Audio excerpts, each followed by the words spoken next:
Welcome to today's Global Connections program. I'm Bill Miller. What is the United Nations World Food Program doing to help approximately 90 million people around the world to receive a sufficient amount of food on a yearly basis? What can people in Kentucky, California, Kansas, and people all around the world do to be involved in this very interesting program? My guest today will respond to these and several other questions. Bettina Luescher is the spokeswoman for the United Nations World Food Program in New York City. Prior to taking this role, Bettina has worked in crisis areas like Darfur, Afghanistan, and the Tsunami region.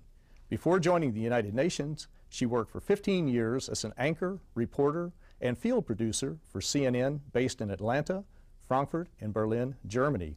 Before CNN, she worked as an anchor and reporter for German ARD television, radio, and a local newspaper. She studied in Münster, Germany, and the University of Wisconsin in Madison, Wisconsin.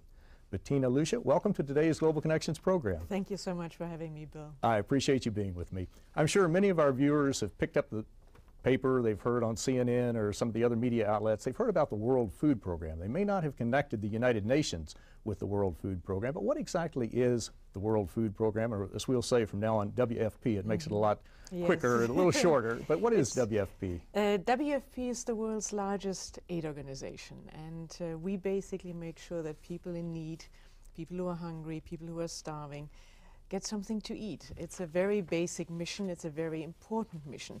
We also work with all of our other UN colleagues together and also do the logistics work of the UN. So if you remember some of the very big crises in the past, you know, our trucks, our ships, our helicopters are there to bring the food, but also to bring in, you know, the aid workers of the other organizations. Wherever there's a crisis, when people are in need, you know, you could say symbolically call 911 and WFP will come.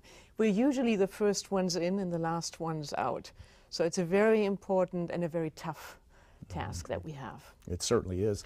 And this is so important when you think about like the tsunami that happened a few years ago that affected several countries in the Asian area. And they were literally, I mean, their communication was wiped out, the roads were wiped out, the communities, the buildings were wiped out, and the food supply was wiped out.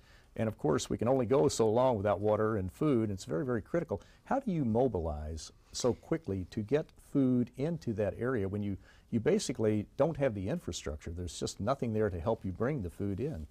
It's often, in the tsunami, for example, it happened all the way from Asia, but it even reached Africa. The tsunami waves even reached the shores of Somalia in Eastern Africa. So it was a huge and very, very complicated and logistically very complicated and difficult task. But we already, since we are working in some 80 countries around the world, we had people on the ground. For example, in Sri Lanka, our country director was sitting on that Christmas day in his office doing some work, and then, you know, the reports were starting to come in. And so we had food there within a few hours.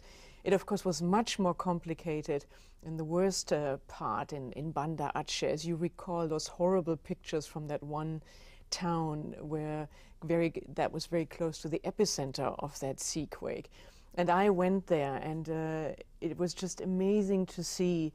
I was there about 10 days after the quake, and you could see like half of the city was wiped out. There was debris, everything was swiped away. Debris then was suddenly 3 floors high with a ship on top of a house.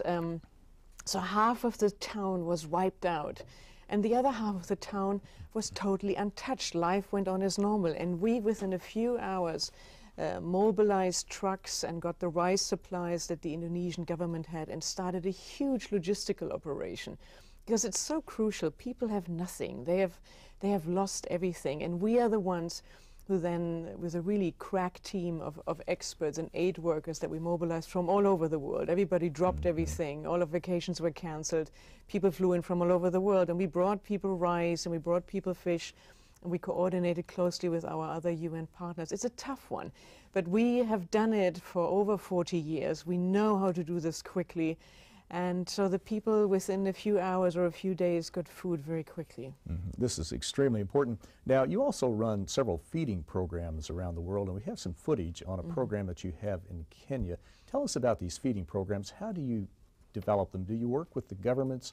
Do you obviously have to have a needs assessment, I would imagine, to make sure that people really need the food and that they want you to come in to work with them. But how do you develop this? It's the school feeding programs that we have are really, and you see pictures here from Kenya, one of the most amazing and most successful ways how you can, in the long run, fight hunger. The children in many countries around the world have absolutely nothing. And so what we are doing is we bring food into schools. That way we have a long-term impact on the future of these kids. It's children that are in our school feeding programs have a real incentive then to come to school because they get something to eat. Normally they would run off and they would have to find work, or they would have to find somehow ways to getting food. The food that we give entices them to really come to class every single day and has huge long-term effects. The girls will have much fewer children. They will have children at a much later age. They get an education. They will grow up totally differently. You and I don't know hunger. We only have an appetite. These children know that if you are hungry, suffer from hunger, you cannot learn.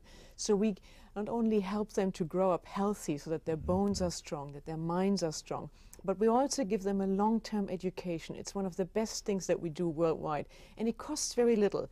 If you think about that, a cup of porridge for a child costs 10 cents a day.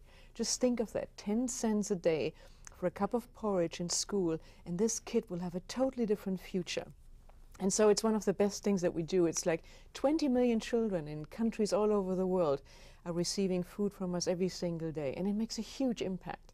I've seen it, for example, in Afghanistan, where kids were, the girls were never allowed to go to school. And girls are especially important as our beneficiaries. And I saw it in Afghanistan. I talked to one of the little girls. They were in the past prevented by the Taliban from going to school. And now we give them extra rations. The girls, if they come, they get an extra portion of cooking oil. So suddenly these parents are really interested. Instead of keeping their girls back in their houses, they are interested that they come to our school feeding programs. And I talked to one little girl and I asked her, so what do you want to do when you grow up? And she said, doctor. And if you can reach that, if in Afghanistan, which often looks like a country that could have been how it was in the past 400 years ago. If you reach a little girl and that little girl has the dream and maybe the chance to become a doctor, that's a revolution. And you can do that with school feeding. That is extremely important. And the total on a yearly basis, as I recall reading some statistic that said it was like $34 a year to feed a child, a basic amount of porridge or something like that. And for us in the United States or people in the developed countries, this is mind-boggling. We'll spend $34 for one meal in many, many cases. Yeah. And in some cities, we won't even get a meal for $34. So it's a very small amount of money. It's a very small amount. I mean, I just keep on coming back to the number of 10 cents a day. Think how little that is. And what you can trigger with such a small donation. And for example, we've got a website where people can learn much more about what we do. It's www.wfp.org. And there you can visit and see firsthand what we do in so many countries all over the world. Exactly. And where you can make a donation.